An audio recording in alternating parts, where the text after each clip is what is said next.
tenho certeza que tu já teve uma reação completamente desproporcional, de maneira a pensar, poxa vida, será que eu não exagerei um pouco? E se for comparar a tua ação com a motivação externa, pode ser que sim, que ela não fosse coerente ou linear. Mas e se eu te disser que existe uma explicação para esse tipo de reação? Que não é mera arbitrariedade ou um surto. E não só isso, mas compreender esse mecanismo pode te ajudar a viver melhor, a te entender melhor. Proviet, prezados, é sempre um prazer estar aqui com vocês e naturalmente o nosso tema de hoje é complexos. Isso mesmo, e já adiantando, todo mundo tem complexo. Eu tenho, tu tens e é inevitável. Só que a forma como a gente encara os complexos é diferente. E naturalmente a intensidade dos complexos difere. No vídeo de hoje eu vou te explicar o que é um complexo, como ele se manifesta na tua vida e o quanto esse conhecimento pode te auxiliar. Mas vamos por partes, tá bom? Nosso tempo tá rolando, então... Primeiramente, nos cabe a pergunta básica de todo o vídeo, o que é um complexo? E para a gente saber o que é um complexo, é claro que é necessário que a gente volte para a raiz etimológica. Perdão, mas sim, eu sou muito fã de etimologia. E apesar dela não definir a totalidade da coisa, evidentemente não define, é um bom ponto de partida. Ah, e prezado, perdido ou perdida, não te preocupa caso tu não entenda uma coisa de primeira. Isso exige estudo, tempo, leitura e é normal que as coisas sejam processuais. Ou seja, em pouquinho a gente vai pegando o conhecimento. O importante é que tu consiga aplicar isso na tua vida de algum modo. E é claro, o meu objetivo é facilitar ao máximo esse conteúdo. Veja só.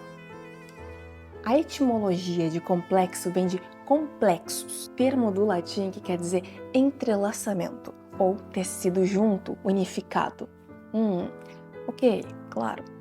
Tudo bem. Uma coisa complexa é, então, um emaranhado de coisas entrelaçadas, juntas. Naturalmente, tá aí o motivo da gente dizer que uma coisa é tão complexa. Porque é tanta coisa dentro do mesmo elemento que a gente nem sabe para onde olhar primeiro. E aí tá um ponto importante pro complexo psicológico, o conceito da psicologia analítica. Legal, né? Vocês estão pegando a coisa, eu sei. Até aí tá bem tranquilo. E aí vem uma parte importante da psicologia analítica, que a psique não é uma coisa centrada. Pelo contrário, ela é como um campo em tensão, como uma contínua briga de polaridades. O ser humano é naturalmente polarizado e a gente pode observar isso ao longo de toda a história. As brigas entre ciência e espiritualidade, as brigas entre métodos científicos, as brigas mais diversas que tu pode imaginar. Emoção, sentimento, intuição, sensação, ou formas de fazer qualquer coisa. Sempre vai ter uma coisa que é... Você vai pensar, poxa vida, não tem um caminho do meio? Tem um caminho do meio, mas ele não é literalmente tentar condensar as coisas. Não. É preciso passar pela experiência para chegar lá. Jung afirmava que a psique é uma realidade objetiva, autônoma e que não dependia da consciência. A gente sempre está pensando na consciência como um fenômeno recente. Inclusive que Jung mesmo já propôs que havia uma certa evolução biológica envolvida nesse sentido. Sim, que surpreendente, né? Fazer um parênteses aqui com vocês. Sabe aquela coisa de, a psique é uma abstração última, máxima, suprema? Calma. Na verdade, o campo da psicologia analítica segue uma perspectiva muito empírica. Nesse sentido, é uma observação dos fenômenos de maneira instrumentalizada. Jung, em sua época, utilizou os diversos recursos que tinha para conseguir entender o fenômeno da experiência humana. Claro que hoje nós temos outros recursos. É por isso que a gente não está pensando em metafísica simplesmente, mas sim na neurociência, na biologia, na antropologia e nos diversos campos que compõem a experiência humana. Não cabe que a gente reduza a psique. Mas depois de todo esse... A questão é, o que é então um complexo? Preciso da tua atenção, então olha só. Um complexo é quando um agrupamento de conteúdos psíquicos circundam um mesmo núcleo. A gente tem um centro e esse centro está repleto de experiências. Esse esqueminha maravilhoso que vocês podem ver aqui foi feito pelo nosso prezado administrador, o Horus. Ele sempre faz esquemas incríveis e eu sempre digo, palmas pro Horus. Então, muito obrigada, Horus, pelo esquema. Vocês percebem que tem um centro? Nós chamamos esse centro de arquétipo ou de núcleo arquetípico. Isso quer dizer uma forma afim, uma forma semelhante. Por exemplo, o arquétipo materno, o arquétipo paterno, é uma certa forma primordial que faz parte da experiência humana. Todo mundo tem uma figura materna, seja ela a mãe biológica ou não, seja uma mulher ou não. As pessoas terão aquela figura que vai prestar um certo cuidado mais próximo, uma certa proteção, uma afetividade maior. Então o complexo sempre terá como centro essa coisa a priorística. Em outras palavras, antes da experiência. Metafísica, é? Tu acabou de dizer que não era metafísica e agora tu tá dizendo que é uma coisa antes da experiência. Como assim? Prezado, olha só, olha que coisa interessante. É antes da experiência individual. Antes da experiência da Dayana, antes da tua experiência aí, Leozinho, Gabriela, enfim, antes da tua experiência. Mas esse arquétipo em questão foi sendo construído ao longo da história humana. Por isso a gente está pensando numa experiência coletiva, filogenética, que foi construindo os nossos símbolos. Exatamente isso. Sabe qual que é o curioso? Existem muitas teorias interessantes que já falam que o surgimento dos símbolos da psique, da consciência, data junto ao surgimento da simbolização do homem. Quando o homem começou a simbolizar, a imaginar, a ver o mundo para além da experiência tácita, imediata e mais instintiva.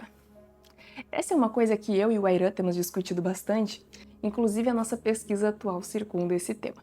Ficou bem claro agora. Eu acredito. Eu sempre acredito. E eu sempre acredito na inteligência dos prezados que me escutam. Porque eu penso, se alguém está me escutando aqui, primeiro, ela tem paciência. Segundo, ela tem curiosidade. Terceiro, uau, eu amo vocês, tá? Mas voltando ao tema, tudo bem. Mas que conteúdos são esses ao redor?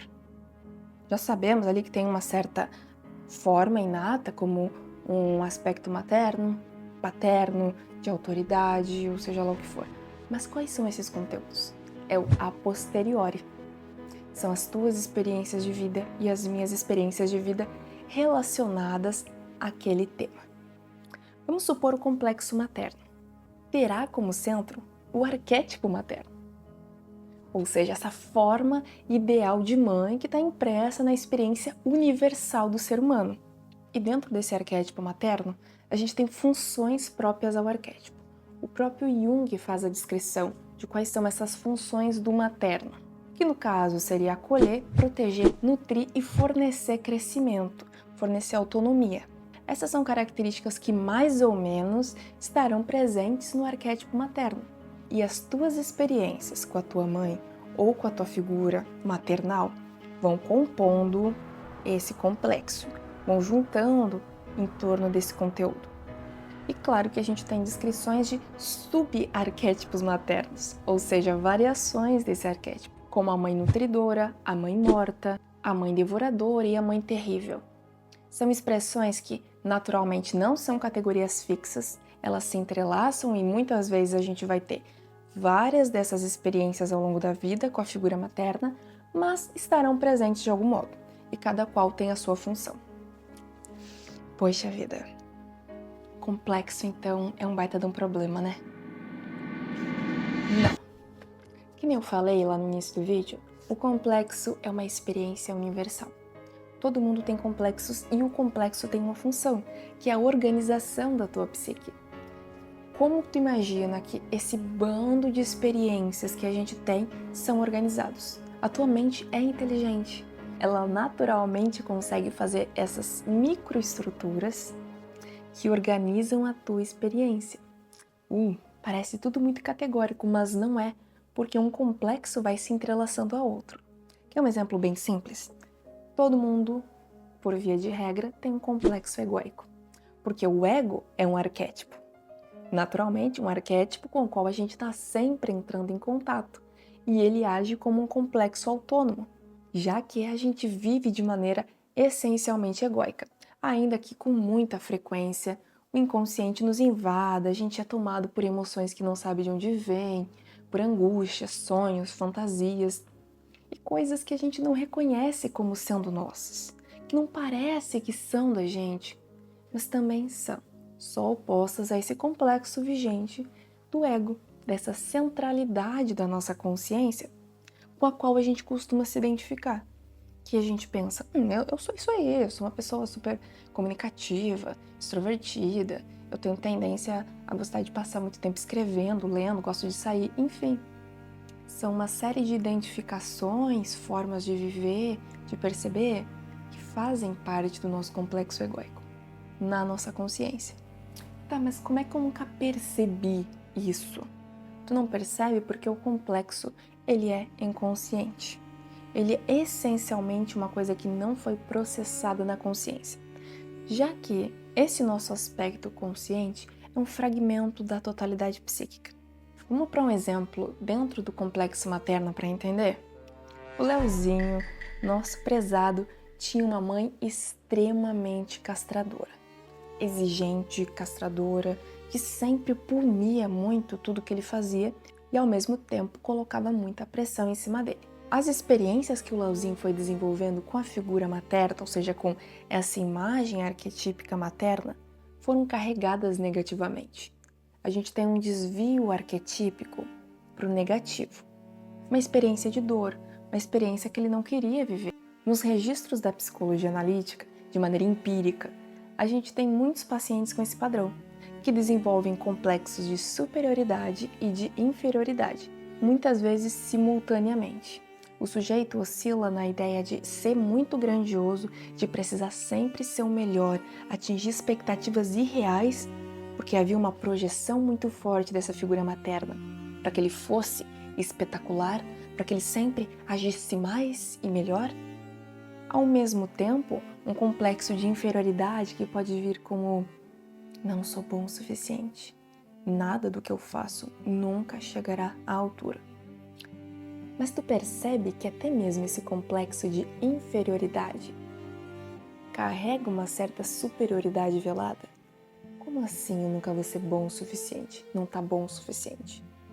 Quer dizer que há uma certa perspectiva narcísica de que eu devo ser um nível superior, de que eu devo atingir esse nível. Por isso que tanto o complexo de superioridade quanto o de inferioridade caminham juntos e muitos se relacionam com o aspecto materno. Mães e figuras maternas que colocaram muita expectativa ou muita cobrança em cima dos seus filhos de maneira desmedida podem, sem querer, estar desencadeando esses dois complexos, ou esse complexo. E conforme cresce, chega um dia que o Leozinho se depara com um amigo da faculdade dele. E o amigo simplesmente olha para o trabalho que o Leozinho fez e diz assim: nossa, Leozinho, mas não acho que tá tão bom isso daí. Parece que tem um erro de português ali na página 7. Acho melhor a gente mudar, fazer de uma forma diferente. Fim do mundo.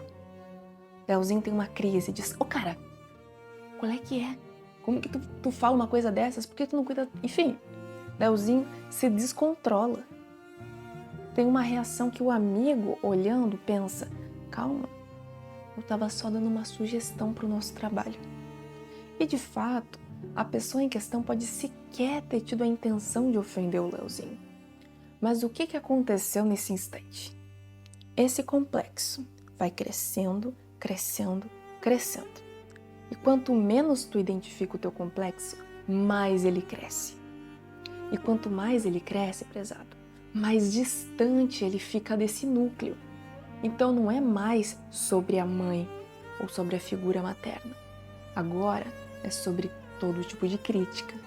Agora, quem critica pode ativar esse complexo e ele pode ser constelado. Constelação? O que é isso? É misticismo? Você disse que não é metafísica, mas agora você começa com esse papo de constelar complexo. Vou até tomar uma água, nem café eu vou tomar, vai ser água. Constelação é uma coisa extremamente simples. É quando uma experiência serve de gatilho para ativar o complexo vigente. Não é um misticismo, é uma conexão de informações, inclusive neurais. Até a neurociência já compreende esse tipo de informação, esse agrupamento de informações na nossa mente que sequencialmente está relacionada entre si, ainda que a gente não tenha a noção pelo automatismo que isso adquire. O amigo, então, do Leozinho recebeu um monte de crítica, xingamentos até o fim.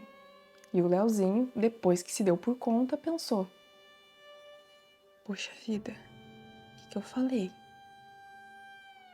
Às vezes a pessoa percebe que fez uma coisa que não devia, que teve uma reação desproporcional, outras vezes ela encontra formas de validar aquilo que fez, entrando numa teoria de conspiração que quem sabe o amigo dele tem algo contra ele, e aí entra uma série de coisas. Mas muitas vezes era um complexo do próprio Leozinho. Ele não percebeu que a pessoa não tinha o intuito de ofender ele, nem de lhe fazer mal. E isso acontece o tempo inteiro, porque a gente tem complexos em várias esferas. E esse é só o exemplo materno. Imagina só a quantidade de conteúdos da nossa psique e de ações que a gente tem sem a nossa percepção, sem a nossa noção. Para que isso fique mais claro, aqui vai outro esqueminha também feito pelo Horus que eu vou mostrar para vocês. Essa é a estrutura do complexo. Eu tô olhando para ela aqui na minha frente. A gente tem um núcleo arquetípico, que eu acabei de falar para vocês, que é esse arquétipo. Primeiro a gente tem um núcleo arquetípico, que é essa parte mais profunda, mais intensa, mais interior e que perpassa, ou seja, atravessa a nossa experiência individual. Faz parte da experiência da espécie humana. Olhando para a parte de fora, a gente tem as camadas mais superficiais. As imagens associativas, a gente também pode chamar de coletivas, ou seja, representações daquele arquétipo. Eu gosto de chamar esse esquema de cebola. A gente está tirando as camadas do complexo. As imagens associativas são as experiências que a gente vai abstraindo do afeto. É o conteúdo no aspecto mais estético, vazio, mas ela atua como um gatilho. Como assim? Como a crítica que o Leozinho recebeu pode ser uma imagem associativa. Ela em si mesma era vazia, mas aquela imagem estética remeteu a, ou seja, remetia a outra coisa. Mas ela em si era somente uma coisa vazia. Depois a gente tem a carga afetiva, um pouco mais interior, um pouco mais profunda. Aí a gente tem a carga da experiência individual, a carga da experiência que tu viveu. Sentimentos no geral, raiva, medo, angústia, todo o afeto individual experimentado pelo sujeito. E claro, a carga luminosa é uma parte um pouquinho mais difícil de entender para alguns, mas ela se refere a uma certa presença que causa fascínio ou espanto. É algo mais arquetípico, mais enraizado, mais próximo propriamente do arquétipo.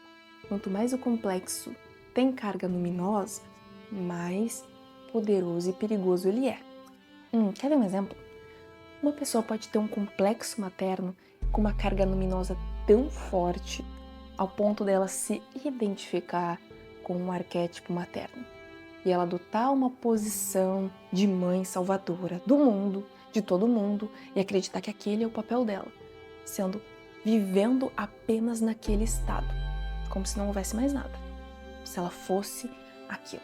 Ela foi tomada totalmente pela carga arquetípica da coisa. Ela foi tomada pela ideia de que ela é a grande mãe. Mas isso é um grande problema. Mas isso não é uma grande mãe, é um grande problema para a pessoa. Naturalmente, que vai negligenciar os aspectos da vida psíquica dela em prol de um complexo. E de novo, o núcleo, essa experiência universal, impessoal, objetiva da humanidade. Certo? Não se ativa arquétipo, gente, lembrete, pronto, eu falei. Esses complexos têm níveis de autonomia. Como eu mencionei antes, existem níveis mais profundos que vão gerar mais problemas. quando uma pessoa está totalmente tomada por um complexo. Mas eu vou resumir para vocês, prestem atenção. A gente tem um complexo latente integrado, mas bloqueador. É aquele complexo que existe, mas não chega a gerar uma reação tão exacerbada. Como assim? Um complexo relacionado a figuras de autoridade. A pessoa tem um complexo relacionado a figuras de autoridade, a pessoas às vezes em classes superiores a ela, em qualquer sentido, e quando ela se depara com uma pessoa que pertence a esse ambiente, ela paralisa, fica bloqueada. O que é isso? Complexo bloqueador. Ela não sabe dizer por que fica tão paralisada. Ela não entende porque sempre que está na presença de uma pessoa, enfim, que leu mais livros que ela fica... Não é só insegurança. Ela vai conseguir observar que em outros aspectos da vida dela, talvez ela tenha esse bloqueio. Segundo, a gente tem um autônomo parcial. Ele atua quase como um segundo eu. O exemplo do Leozinho é muito bom. O Leozinho podia ser um cara calmo, tranquilo, mas do nada, quando entrou em contato com aquela imagem associativa, com aquele amigo falando uma crítica, ele teve uma reação agressiva, súbita, não coerente com a situação. Era como se não fosse ele. Mas ele ainda existia. Tanto que logo na sequência o Leozinho se acalmou e voltou ao normal. Ok, esse seria o segundo estágio de um complexo. Terceiro, totalmente dissociado. Nesses casos, prezados, a gente está pensando já até em casos que em outras áreas chamaríamos de patológicas, que poderíamos associar até a transtornos dissociativos de múltiplas ordens, como um sujeito que está vivendo em diversos núcleos diferentes sem conseguir se centralizar. O ego é importante porque ele é um centralizador da consciência que nos orienta no movimento do mundo. Não pensem nessa coisa de dissolver o ego, acabar com ele, não. É importante para que a gente consiga ouvir as coisas, associar, ter uma certa linearidade, um filtro diante da realidade. E quarto, a identificação completa com o complexo. Como o caso que eu mencionei da pessoa que pode acreditar que ela é a grande mãe. A gente tem vários casos disso. Pessoas que acreditam, por exemplo, ser Jesus Cristo. Vários ao decorrer da história, casos psiquiátricos, carregam esse mesmo relato. Ele dizia ser Jesus e, na verdade, a pessoa acabou, num tratamento psiquiátrico. O que é isso que está acontecendo? Uma figura que é entendida como salvífica, de repente é assimilada pelo sujeito que acredita ser aquilo. E isso com as mais diversas personalidades que vocês podem imaginar. E requer um olhar mais cuidadoso e um tratamento psiquiátrico próximo. Ok, a gente está pensando, o tempo está passando. E a questão é, o que a gente faz agora com esses complexos? Primeira coisa, identificar. Como que tu vai identificar um conteúdo inconsciente? Não é fácil, tá bom? Mas tenta observar momentos em que tu tem esses sintomas. Paralisias que subitamente aparecem diante de uma mesma coisa. Segundo, reações desproporcionais, quase como isso não era eu não ajo dessa forma, eu nem sou assim, eu não sou uma pessoa agressiva, mas naquela hora eu só lancei. A gente primeiro identifica onde estão esses complexos, porque normalmente eles são tão automáticos e autônomos que a gente não percebe que eles estão atuando e muitas vezes nos prejudicando em alguns aspectos. Lembrando, o complexo não é apenas negativo, ele tem uma função de organização, ele é importante nesse sentido e a gente não vai resolver todos os nossos complexos e nem deve. Mas muitos deles geram sintomas e prejuízos na nossa vida. Como o caso ali do Leozinho, Não resolveu seu complexo materno e fica aí jogando e achando que os amigos estão perseguindo ele, que todo mundo está perseguindo ele. Que o professor o odeia e, meu Deus, meu professor certamente me odeia, ele não gosta de mim, meu chefe... Às vezes não é isso, Leozinho? Segundo, digo pra ti, tu precisa se distanciar do complexo. Como assim? Entender que ele é uma parte tua, mas não tudo que tu é. Sim, de fato, tu pode ter problemas com a autoridade. Pode ter problemas com figuras femininas, maternas, figuras masculinas, paternas, enfim. Tu pode ter essas questões, mas isso não representa tudo que tu é, mas um fragmento da tua experiência. Muito cuidado na hora de se identificar com os complexos, porque isso pode levar a um estágio pior, um estágio piorado de autonomia desse complexo. Ok, tu ajuda todos os teus amigos, tu tá sempre disponível, mas tu não é a mãe deles. Tu não é a mãe dos teus amigos. Não, você não é o chefe do mundo, você não é isso.